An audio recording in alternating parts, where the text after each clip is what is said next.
नमस्कार दोस्तों, आरती सौरभ सहदेव चैनल पर आपका एक बार फिर से स्वागत है। तो आज हम फिर से लेकर आए हैं आपके लिए एक नई कहानी। तो आज की कहानी है हमारी मूर्ख मित्र।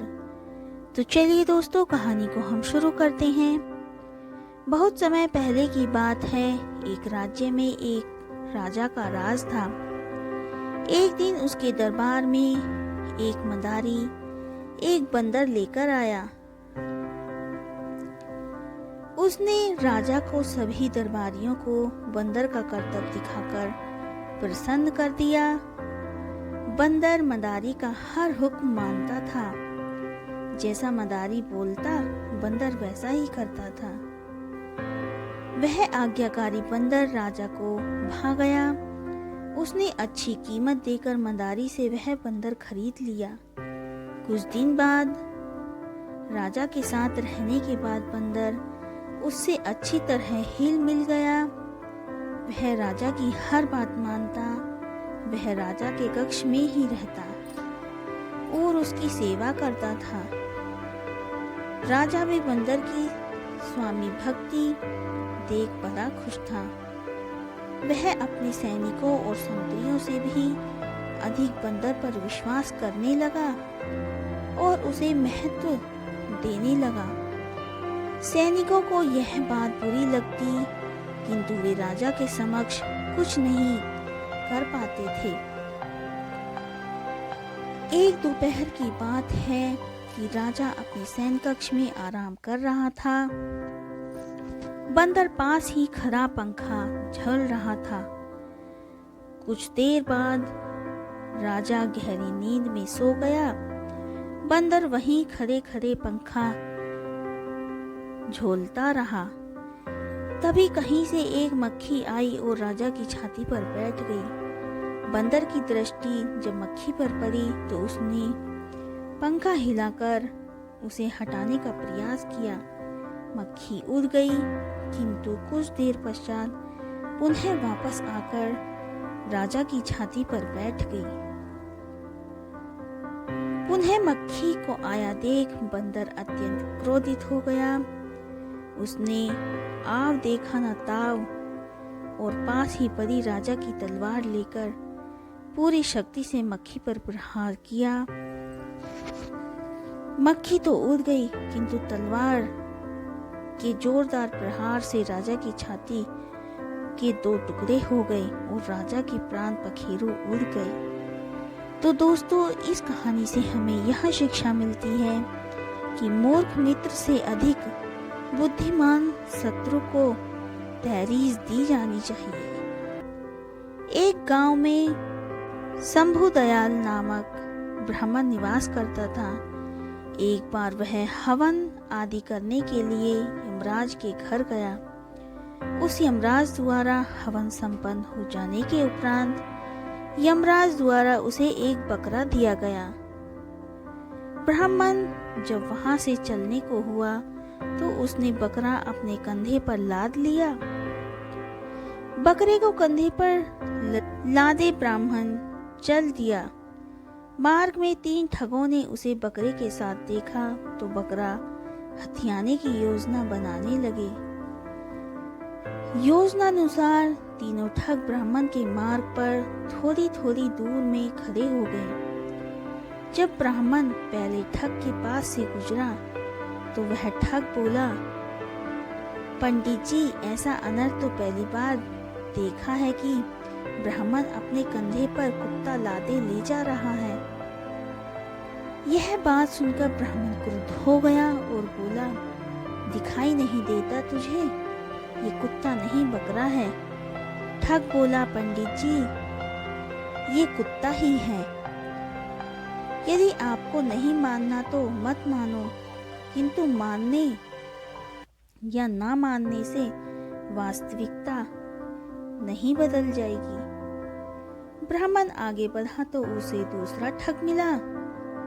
उसने ब्राह्मण से कहा, पंडित जी, लगता है आपको ज्ञात नहीं है कि उच्च कुल के व्यक्तियों को कुत्ता अपने कंधों पर नहीं उठाना चाहिए। उसकी बात सुनकर ब्राह्मण बिदक गया और चिड़चिड़ाते हुए वहां से आगे बढ़ा। कुछ देर बाद उसे तीसरा ठग मिला।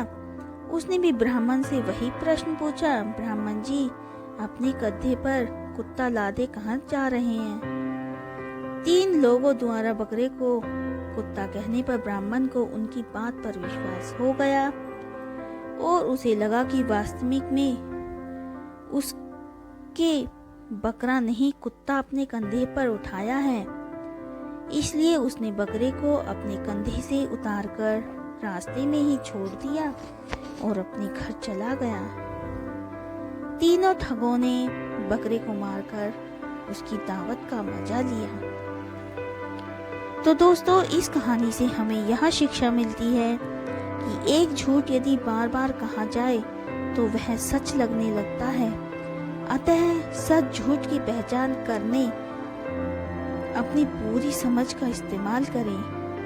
स्वयं पर इतना विश्वास रखें कि कोई दूसरा आपकी मति भ्रष्ट ना कर सके। एक जंगल में एक बलशाली शेर रहा करता था। वह रोज शिकार पर निकलता और जंगल के जानवरों का शिकार कर अपनी भूख शांत करता था। एक साथ वह कई जानवरों को मार देता। ऐसे में जंगल में जानवरों की संख्या दिन पर दिन कम होने लगी। डरे हुए जानवरों ने इस समस्या से निपटने के लिए सभा बुलाई।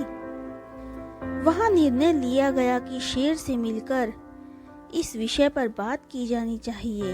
इसके लिए जानवरों का एक दल बनाया गया। अगले दिन वह दल शेर से मिलने पहुंचा। शेर ने जब इतने सारे जानवरों को अपनी गुफा की ओर आते देखा तो आश्चर्य में पड़ गया। वह गुफा से बाहर आया और गरजकर जानवरों के दल से वहां आने का कारण पूछा।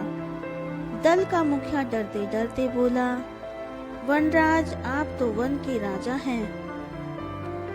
हम सभी आपकी प्रजा हैं। आज आपकी प्रजा आपसे एक विनती करने आई है। कैसी विनती? शेर ने कहा। वनराज, आप रोज शिकार पर निकलते हैं और कई जानवरों को मार देते हैं। आप उन सभी मरे जानवरों का भक्षण भी नहीं कर पाते। हम सबका विचार था कि आपकी भूख मिटाने आदि रोज एक जानवर आपके पास भेज दिया जाए तो आपको भी आराम रहेगा और हम भी भय मुक्त रहेंगे। शेर को बिना मेहनत शिकार प्राप्त हो रहा था, इसलिए उसने यह निवेदन स्वीकार कर लिया, किंतु साथ ही चेतावनी भी दी कि जिस दिन उसके पास जानवर नहीं पहुंचेगा उस दिन वह सबको मार डालेगा। उस दिन के बाद से प्रतिदिन एक जानवर का चुनाव कर उसे शेर के पास भेजा जाने लगा। अब शेर दिन भर गुफा में पड़ा आराम करता रहता। परिणाम स्वरूप अन्य जानवर जंगल में सुकून से जीवित रहने लगे। एक दिन शेर का भोजन बनने के लिए एक खरगोश की बारी आई। खरगोश शेर की गुफा को और चल पड़ा, किंतु मृत्यु निकट होने के कारण वह अत्यंत भयभीत था। वह धीरे धीरे कदम बढ़ाता हुआ चला आ रहा था। साथ ही किसी तरह अपने प्राण बचाने का उपाय भी सोचता जा रहा था। चलते चलते रास्ते में एक कुआं पड़ा। कुएं के पास जाकर जब खरगोश ने उसमें झांका तो उसे अपनी परछाई दिखाई पड़ी।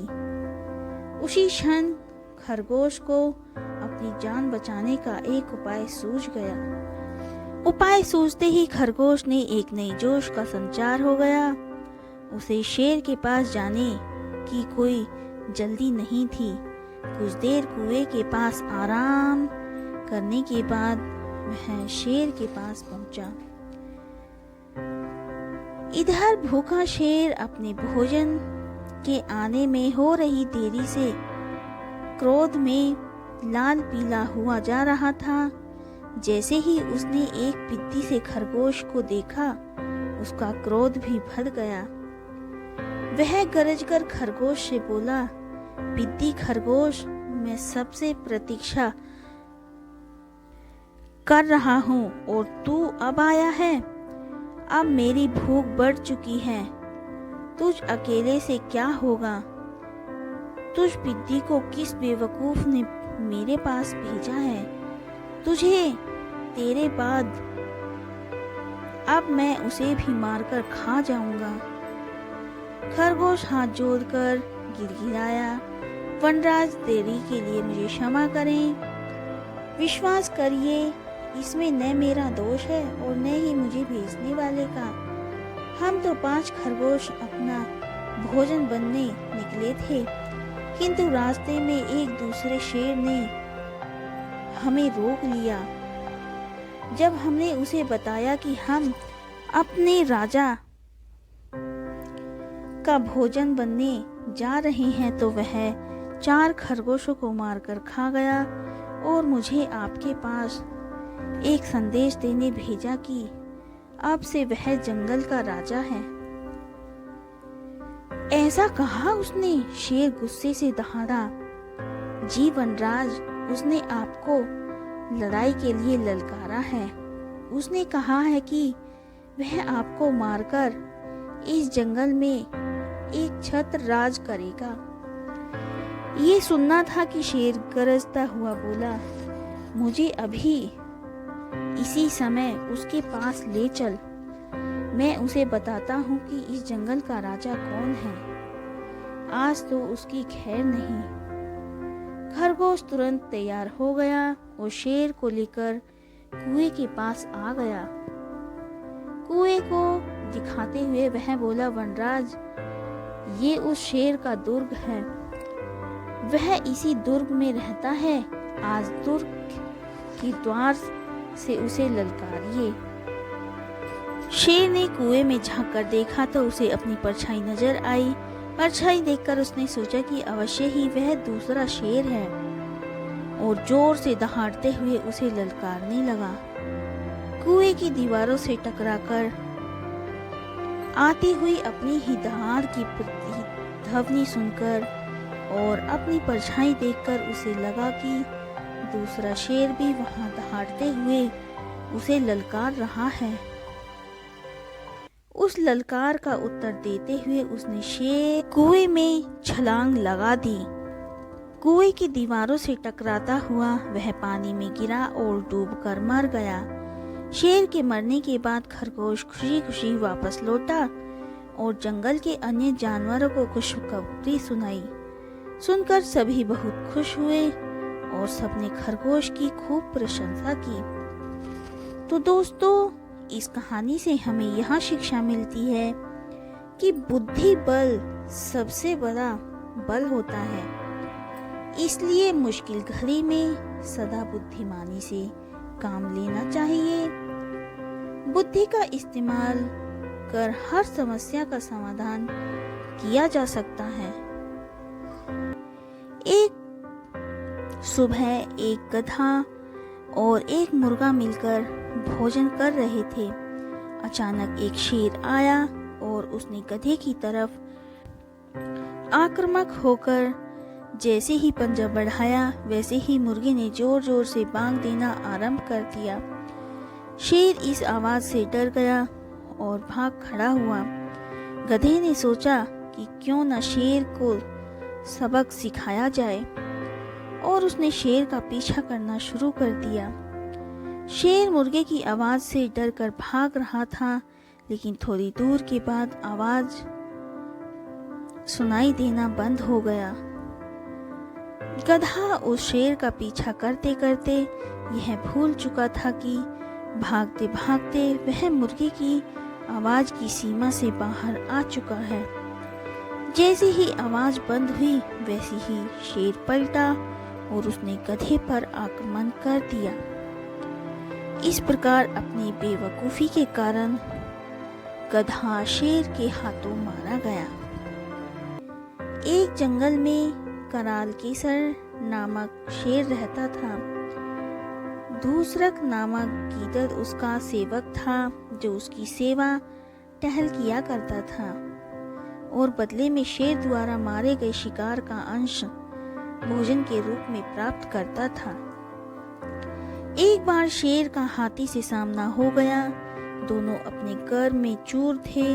बात बढ़ी और युद्ध तक पहुंच गई। दोनों में युद्ध हुआ, जिसमें हाथी शेर पर हावी रहा। उसने शेर को सूंड से पकड़कर उठाया और धरती पर पटक दिया।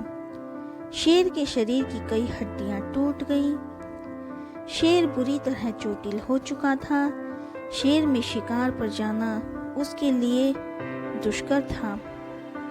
वह दिन भर एक स्थान पर बैठा रहता। शिकार न कर पाने के कारण वो और उसका सेवक गीदड़ दोनों भूखे मरने लगे। वनराज क्या करें, आप तो शिकार पर जा ही नहीं सकते। मैं ठहरा आपका सेवक, मैं तो आप पर निर्भर हूँ, गीदड़ ने उत्तर दिया। इस स्थिति में मेरा शिकार पर जाना संभव नहीं, लेकिन यदि कोई जानवर मेरे निकट आ जाए तो अब भी मुझसे इतनी शक्ति है कि अपने पंजे के एक वार से उसके प्राण हर सकता हूँ। तुम किसी जानवर को बहला फुसला कर मुझ तक ले आओ, मैं उसे मार डालूंगा और फिर हम दोनों छककर उसका मांस खाएंगे, शेर बोला। गीदड़ को शेर की बात जच गई और वह शिकार की खोज में निकल पड़ा। चलते चलते वह एक गांव में पहुंचा। वहां उसने एक खेत में लंबकर्ण नामक गधे को चलते हुए देखा। उसे देखकर वह सोचने लगा कि इस गधे को किसी तरह शेर के पास ले जाऊं तो कई दिनों के भोजन की व्यवस्था हो जाएगी। वह गधे के पास गया और स्वर में मिठास भरकर बोला, अरे मित्र, क्या हाल बना रखा है। पहले इतने हष्ट पुष्ट हुआ करते थे, इतने दुबले पतले कैसे हो गए अब। लगता है धोबी कुछ ज्यादा ही काम ले रहा है। गीदड़ ने गधे की दुखती रग पर हाथ रख दिया था। गधा दुखी स्वर में बोला, सही समझे मित्र, मैं बड़ा दुखी हूँ। धोबी मुझसे आवश्यकता से अधिक काम लेता है और कुछ गलती हो जाने पर खूब पीटता है। ऊपर से खाने को भी कुछ नहीं देता। इधर उधर चलकर किसी तरह अपनी भूख शांत करता हूँ, इसलिए मेरा हाल ऐसा हो चुका है। गीदड़ ने मौके की नजाकत समझ ली और कहने लगा, मैं तुम्हारा दुख समझ सकता हूँ मित्र। वैसे तुम चाहो तो मैं तुम्हें एक ऐसे स्थान पर ले जा सकता हूँ जहाँ हरी घास का विशाल मैदान है। तुम वहाँ जी भरकर घास खा सकते हो। ये तो बहुत अच्छी बात है किंतु वहाँ जंगली जानवरों का भय होगा। प्राणों पर संकट आ गया तो? मैं यहीं ठीक हूँ। जो भी प्राप्त हो रहा है कम से कम सुरक्षित तो हूँ, गधे ने अपनी शंका जताई। अरे मित्र, क्या बात कर रहे हो? मेरे होते हुए तुम्हें किस बात का भय? वह पूरा क्षेत्र मेरे अधीन है। वहाँ कोई तुम्हें हानि नहीं पहुँचा सकता। तुम निर्भय होकर वहाँ के घास के मैदानों में चर सकते हो। और एक बात तो मैं तुम्हें बताना ही भूल गया, वहाँ 3 कन्याएं भी रहती हैं जो अपने लिए वर की खोज में हैं। संभवतः वहाँ तुम्हारी बात भी बन जाए। गीदड़ उसे फुसलाते हुए बोला। गधा उसकी बातों में आकर उसके साथ चलने को तैयार हो गया। गीदड़ उसे लेकर उस स्थान पर पहुंचा जहां शेर बैठा हुआ था। गीदड़ को गधे के साथ आता हुआ देख शेर खुश हो गया और अपनी सारी शक्ति जुटाकर उठ खड़ा हुआ ताकि गधे का शिकार कर सके। इधर गधे ने जैसे ही शेर को उठते हुए देखा, वह वहां से भाग गया। शेर में इतनी शक्ति ही नहीं थी कि वह उसका पीछा कर सके। गीदड़ को शेर पर बहुत क्रोध आया कि हाथ में आया शिकार उसने यूं ही जाने दिया। वह बोला, वनराज, अब मुझे समझ में आ गया कि हाथी ने आपको युद्ध में पटकनी कैसे दी थी। आप में तो गधे का शिकार करने का भी सामर्थ्य नहीं है। हाथी को फिर अति बलवान है। शेर लज्जित होकर बोला, क्या करूं? मैं झपट्टा मारता उसके पहले ही वह भाग गया। मेरे पंजों का एक बार भी लग जाता तो वह बचकर नहीं जा पाता। तुम उसे किसी तरह एक बार फिर ले आओ। अब की बार मैं उसे दबोच ही लूंगा। उसे दोबारा लाना बहुत कठिन है, फिर भी मैं यत्न करूंगा, किंतु इस बार वह आए तो बच के जाने का पाए। गीदड़ बोला। फिर वह गधे की तलाश में निकल पड़ा। कुछ दूर जाने पर उसने देखा कि गधा एक पेड़ के नीचे सस्ता रहा है। वह उसके पास गया और बोला, क्या हुआ मित्र, तुम वहां से क्यों भाग आए? अच्छी बात कर रहे हो तुम मुझे किस भयानक जीव के पास ले गए थे, जो मुझे देखते साथ मेरे पीछे भागा था। आज तो मुझे मौत सामने खड़ी दिखाई पड़ रही थी। पूरा जोर लगाकर भागा, ना होता तो अभी तुमसे बात न कर रहा होता। गधा हाँफते हुए बोला। गीदड़ ने फिर से अपना पासा फेंका। अरे तुमने ध्यान नहीं दिया, वो एक गर्दभनी कन्या थी। तुम्हें देखकर वह उतावली हो गई और तुम्हारे पास आने लगी, किंतु तुम तो ऐसे भागी कि नजरों से ओझल ही हो गए। अब वो तुमसे पुनः मिलने की आस में बैठी है। मुझे तुम्हें लाने के लिए भेजा है। वो तुमसे मिलना चाहती है। कदाचित वह तुम्हारे प्रेम में पड़ गई है। तुम्हें भी उससे मिलना चाहिए। उसे इस तरह सताना उचित नहीं। गधा फिर गीदड़ की बातों में आ गया और उसके साथ फिर जंगल की ओर चल पड़ा। शेर वहां घात लगाए बैठा था। इस बार उसने गलती नहीं की। जैसे ही गधा उसके निकट आया, उसके अपने पंजे का शक्तिशाली वार किया और गधे के प्राण हर लिए। गीदड़ और शेर के भोजन का प्रबंध हो चुका था। दोनों बहुत खुश थे। शेर गीदड़ से बोला, मैं नदी में स्नान कर आता हूँ, तुम तब तक इसकी निगरानी करो। गीदड़ गधे के शव की निगरानी करने लगा। शेर नदी की ओर चला गया। उधर शेर स्नान करने में समय गवा रहा था, उधर गीदड़ भूख से व्याकुल हो रहा था। आखिर उससे रहा ना गया और उसने गधे का कान और दिमाग खा लिया। जब शेर स्नान कर लौटा तो गधे के कान और दिमाग को गायब देख गीदड़ पर क्रोध हो गया। लोभी, मैंने तुझे निगरानी के लिए यहाँ छोड़ा था, किंतु तुझसे मेरी प्रतीक्षा भी नहीं हुई। तूने इसे झूठा कर दिया। अब क्या मैं तेरी झूठन खाऊं? गीदड़ बोला, नहीं वनराज, आप गलत ना समझे। इस गधे के कान और दिमाग तो थे ही नहीं। होते तो क्या मैं एक बार मौत के मुंह से बचने के बाद दोबारा वापस आता? शेर को गीदड़ की बात ठीक लगी। फिर क्या था, दोनों ने छक्कर गधे का मांस खाया और अपनी भूख मिटाई। तो दोस्तों, इस कहानी से हमें यह शिक्षा मिलती है कि किसी की चिकनी चुपड़ी बातों में नहीं आना चाहिए और लोभ नहीं करना चाहिए। बहुत समय पहले की बात है। एक गांव में एक ब्राह्मण रहता था। गांव के बाहर उसका एक छोटा सा खेत था, जहां खेती कर वह जीवन यापन हेतु थोड़ा बहुत धन अर्जित कर लेता।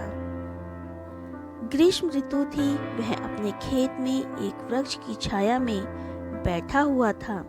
अचानक उसकी दृष्टि वृक्ष के नीचे बने बिल के बाहर निकलते एक सांप पर पड़ी। सांप को देखकर ब्राह्मण के मन में विचार आया कि संभवतः ये सांप मेरे क्षेत्र देवता हैं, मुझे उनकी पूजा करनी चाहिए। हो सकता है ये मुझे उसका उत्तम प्रतिदान दे। वह तत्काल उठा और गांव जाकर एक मिट्टी के कटोरे में दूध ले आया। उसने वह कटोरा सांप के बिल के बाहर रखा और बोला, हे सर्पदेव, अब तक मैंने आपकी पूजा अर्चना नहीं की, क्योंकि मुझे आपके विषय में ज्ञात नहीं था। आप मुझे इस दृष्टता के लिए क्षमा करें। अब से मैं प्रतिदिन आपकी पूजा करूंगा। मुझ पर कृपा करें और मेरा जीवन समृद्ध करें। फिर वह घर लौट आया। अगले दिन खेत पहुंचकर वह कटोरा उठाने सर्प के बिल के पास गया। उसने देखा कि उस कटोरे में एक स्वर्ण मुद्रा रखी हुई थी। सांप का आशीर्वाद समझकर उसने वह मुद्रा उठा ली। उस दिन भी वह सर्प के लिए मिट्टी के कटोरे में दूध रखकर चला गया। अगले दिन उसे पुनः एक स्वर्ण मुद्रा प्राप्त हुई। तब से वह नित्य प्रतिदिन सांप के लिए दूध रखने लगा और उसे प्रतिदिन स्वर्ण मुद्रा मिलने लगी। एक बार उसे किसी कार्य से दूसरे गांव जाना पड़ा, इसलिए उसने अपने पुत्र को खेत में वृक्ष के नीचे बने बिल के पास मिट्टी के कटोरे में दूध रखने का कार्य सौंपा और दूसरे गांव की यात्रा के लिए निकल पड़ा। उसका पुत्र आज्ञानुसार दूध का कटोरा सर्प के बिल के सामने रखकर घर चला गया। अगले दिन जब वह पुनः दूध रखने गया तो कटोरे में स्वर्ण मुद्रा देख चकित रह गया। स्वर्ण मुद्रा देख उसके मन में लोभ आ गया और वह सोचने लगा कि अवश्य इस बिल के भीतर स्वर्ण कलश है। क्यों न मैं इसे खोदकर समस्त स्वर्ण मुद्राएं एक साथ प्राप्त कर लूं। दूध का कटोरा बिल के सामने रखने की थोड़ी देर बाद जब सर्प दूध पीने बाहर निकला तो उसने उस पर लाठी से प्रहार कर दिया। सांप लाठी के प्रहार से बच गया, किंतु क्रुद्ध हो गया और फन फैलाकर ब्राह्मण के पुत्र को डस लिया। कुछ ही देर में विष के प्रभाव से ब्राह्मण के पुत्र की मृत्यु हो गई। इस तरह लोभ के कारण ब्राह्मण पुत्र को अपने प्राणों से हाथ धोना पड़ा।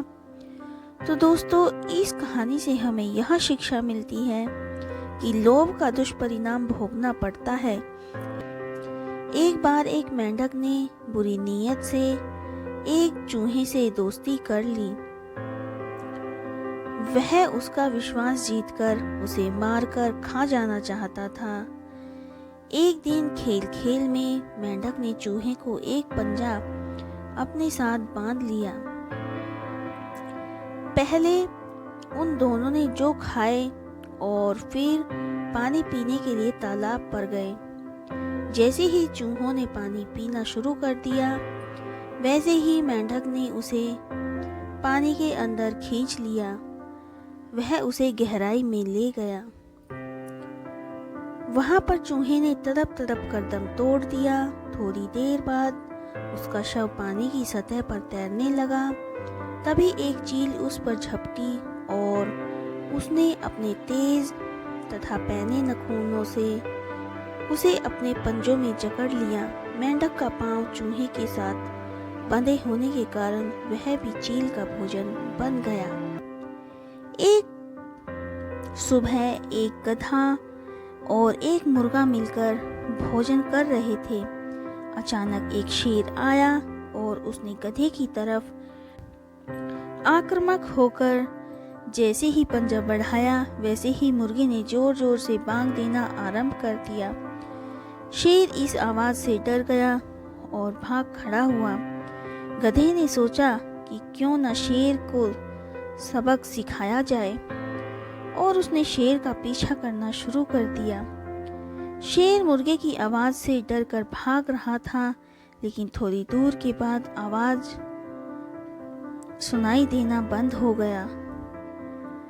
गधा उस शेर का पीछा करते करते यह भूल चुका था कि भागते भागते वह मुर्गे की आवाज की सीमा से बाहर आ चुका है। जैसे ही आवाज बंद हुई वैसे ही शेर पलटा और उसने गधे पर आक्रमण कर दिया। इस प्रकार अपनी बेवकूफी के कारण गधा शेर के हाथों मारा गया। एक जंगल में एक शियार रहता था। एक दिन वह भोजन की तलाश में निकला। भटकते भटकते एक स्थान पर उसे मरा हुआ हाथी मिल गया, जिससे उसकी खुशी का ठिकाना नहीं रहा। उसके कई दिनों के भोजन की व्यवस्था हो गई।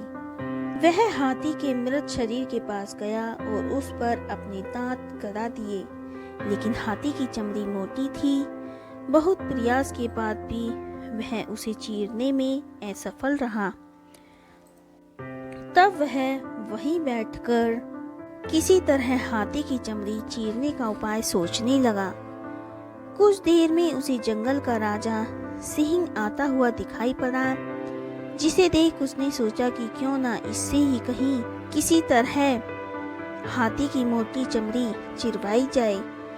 जैसे ही सिंह पास आया वह उसका स्वागत करते हुए बोला, वनराज, आपके इस सेवक ने आपके लिए इस हाथी का भोजन तैयार रखा है, कृपया इसे ग्रहण कर मुझ पर उपकार कीजिए। सिंह जंगल का राजा था। वह किसी दूसरे के द्वारा मारे गए जानवरों को भला क्यों खाता। मैं जंगल का राजा हूँ और मैं अपना शिकार खुद करता हूँ, इसे तुम ही खाओ। साफ इनकार करते हुए वह बोला और चला गया। सियार बहुत खुश हुआ कि अब उस हाथी पर पूर्णतः मेरा अधिकार है, परंतु समस्या अब भी जस की तस थी। थोड़ी देर बाद वहां से एक बाघ गुजरा। मृत हाथी पर दृष्टि पड़ते ही उसकी लार टपकने लगी। जीभ लपलपाते हुए वह मृत हाथी की ओर बढ़ा और सियार से उसकी मंशा भांप ली। वह बोला, अरे बाघ भाई, बड़े दिनों बाद आपके दर्शन हुए, सब कुशल मंगल तो हैं? मैं ठीक हूँ, तुम कैसे हो और इस मृत हाथी के पास क्या कर रहे हो? बाघ ने पूछा। सियार बोला, मैं यहाँ इस मृत हाथी की रखवाली कर रहा हूँ। सिंह ने इसका शिकार किया है और मुझे इसकी रखवाली की जिम्मेदारी देकर नदी में स्नान करने गया है। वैसे आप भी इस हाथी का मांस चख सकते हैं, लेकिन सिंह तो आपका बैरी ठहरा। उसे पता चल गया कि आपने उसका भोजन झूठा कर दिया है, तो फिर न वो आपको छोड़ेगा और ना ही मुझे। खैर, इसी में आपकी भलाई है कि आप उसके आने से पहले यहाँ से चले जाओ। सियार की बात सुनकर वहाँ से बाघ भाग गया। कुछ देर बाद वहाँ एक चीता गुजरा। चीते के दांत तेज होते हैं। सियार ने सोचा कि कोई ऐसी जुगत लगानी होगी कि ये चीता हाथी की चमड़ी भी फाड़ दे और बिना मांस खाए ही यहाँ से चला जाए। उसने ये सोचा, मित्र आओ आओ, देखो ये मृत हाथी, ये सिंह का शिकार है। मैं इसकी निगरानी कर रहा हूँ। तुम भूखे जान पड़ते हो, चाहो तो तुम इसका मांस खा सकते हो। जैसे ही मैं सिंह को आता हुआ देखूंगा तुम्हें बता दूंगा, तुम तत्काल भाग जाना। पहले तो चीता ने सिंह के डर से हाथी का मांस खाने से इनकार कर दिया, किंतु सियार के विश्वास दिलाने पर वह राजी हो गया। उसने कुछ ही देर में हाथी की मोटी चमड़ी फाड़ दी। जब सियार ने देखा कि उसका काम हो गया तो वह चीते से बोला, भागो, शेर आ गया। बिना एक क्षण गवाए चीता भाग गया। सियार ने मजे से हाथी का मांस कई दिनों तक खाया। इस प्रकार उसने अपनी चतुराई और सूझबूझ से अपनी समस्या का समाधान निकाला। तो दोस्तों, इस कहानी से हमें यह शिक्षा मिलती है कि किसी भी समस्या के समाधान के लिए सूझबूझ से काम लेना बहुत जरूरी है। एक जंगल में एक लोमड़ी रहती थी। वो बहुत ही भूखी थी। वह अपनी भूख मिटाने के लिए भोजन की खोज में इधर उधर घूमने लगी। उसने सारा जंगल छान मारा। जब उसे सारे जंगल में भटकने के बाद भी कुछ न मिला तो वह गर्मी और भूख से परेशान होकर एक पेड़ के नीचे बैठ गई। अचानक उसकी नजर ऊपर गई। पेड़ पर एक कौवा बैठा हुआ था। उसके मुंह में रोटी का एक टुकड़ा था।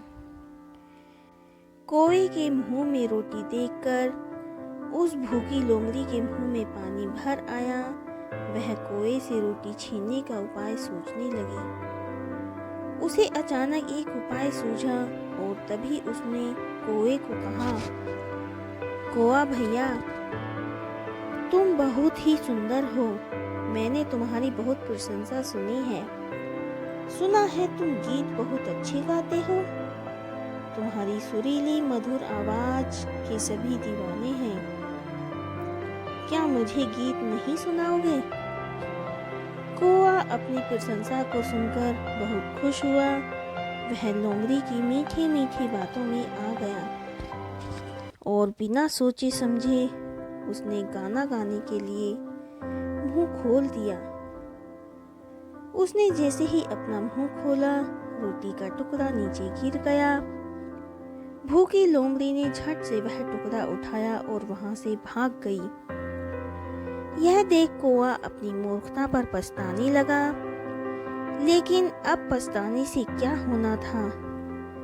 चतुर लोमड़ी ने मूर्ख कौवे की मूर्खता का लाभ उठाया और अपना फायदा किया।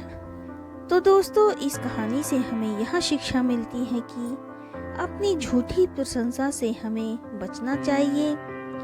कई बार हमें कई ऐसे लोग मिलते हैं जो अपना काम निकालने के लिए हमारी झूठी तारीफ करते हैं और अपना काम निकालते हैं। काम निकल जाने के बाद फिर हमें पूछते भी नहीं हैं। तो दोस्तों, आज की कहानी हमारी यहीं पर समाप्त होती है। आज की कहानी आपको हमारी कैसी लगी, हमें कमेंट करके ज़रूर बताएं। अगर आपको हमारी कहानी पसंद आई हो तो उसे ज़्यादा से ज़्यादा लाइक और शेयर करें और हमारे चैनल को सब्सक्राइब करना ना भूलें। धन्यवाद।